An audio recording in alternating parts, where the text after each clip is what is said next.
राम राम। तुम लोग यार नेचर से इतना दूर भागते चले जा रहे हो। मतलब कि नेचर से दूर भागने का मेरा मतलब ये नहीं है कि तुम कहीं पे भी इस तरीके से चीज़ें कर रहे हो कि छुपा ले रहे हो खुद को। नहीं, तुम लोग ये सोचते हो पढ़ाई जो होती है वो आइसोलेशन पे होती है। वो हमने भी कहा था एक बार, पढ़ाई जो होती है वो आइसोलेटेड होके ही होती है। बट यहाँ पे क्या होता है कि हमारे दिमाग को आइसोलेशन नहीं चाहिए होता है, ठीक है। क्योंकि दिमाग में अगर तुम सिर्फ एक ही तरीके की चीज़ें पढ़ते रहो, कभी भी नोटिस करना, जब भी तुम दिमाग कोई भी सिलेबस पढ़ रहे होगे या कुछ भी पढ़ रहे होगे, ठीक है, और केवल अगर तुम पढ़ाई करते रहोगे तो कभी ना कभी ऐसा आएगा दिमाग में घटिया चीज़ें चलने लगेंगी। अब इसका मतलब ये भी नहीं कह रहे दोस्तों के साथ गप्पे लड़ा के वो चीज़ें दिमाग भर लो, नहीं। हम ये कह रहे हैं जितने लोग भी तैयारी कर रहे हो या नहीं भी कर रहे हो, नेचर से कनेक्टेड रहो।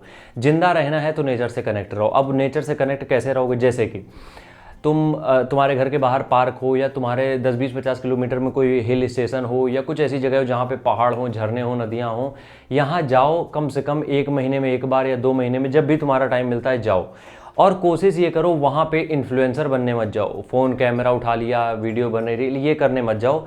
खुद को समझने जाओ वहाँ पे। एक बार जब जाओगे तुम नेचर में और एक बार आंखें बंद करके बस 5 मिनट के लिए बैठ जाना, ऐसा लगेगा दिमाग में इतना कचरा पड़ा है। मतलब बहुत सारी चीज़ें टिंगल करेंगी दिमाग में। ये चीज़ कभी भी रियलाइज़ करना, ठीक है। हम उस नेचर से कनेक्शन की बात कर रहे हैं। कभी बारिश हो रही है, ठीक है, बाहर निकल गए आराम से, बारिश हो रही, बारिश की बूंदें पड़ रही हैं, आंखें बंद कर लो। किसी भी चीज़ को फील करना है बस आंखें बंद कर लो। आंखें बंद करोगे वो जो बूंदें पड़ेंगी तुम्हारे ऊपर वो बहुत कुछ अलग रियलाइज़ करा के जाएंगी तुम्हें, ठीक है। तो बस कहना इतना सा है कि जो भी चीज़ें हम कर रहे हैं, भले पढ़ाई कर रहे हैं, मैं कमरे में बंद होकर कर रहे हैं, वो जरूरी भी है। बट अगर हमें ये चाहिए कि जो पढ़ रहे हैं हम वो और अच्छे से हमारे दिमाग में फीड हो जाए, तो उसका एक ही तरीका है कि नेचर से कनेक्ट करो आप, ठीक है। अब नेचर से कनेक्ट करने का मतलब ये है कि कभी भी आप देखो कोई गार्डन है आपके पास या फिर कोई 1-2 फूल पौधे तुम ला के रख लो अपने कमरे में। हम तो कह रहे हैं क्यारी बना लो अपने छत पे, ठीक है।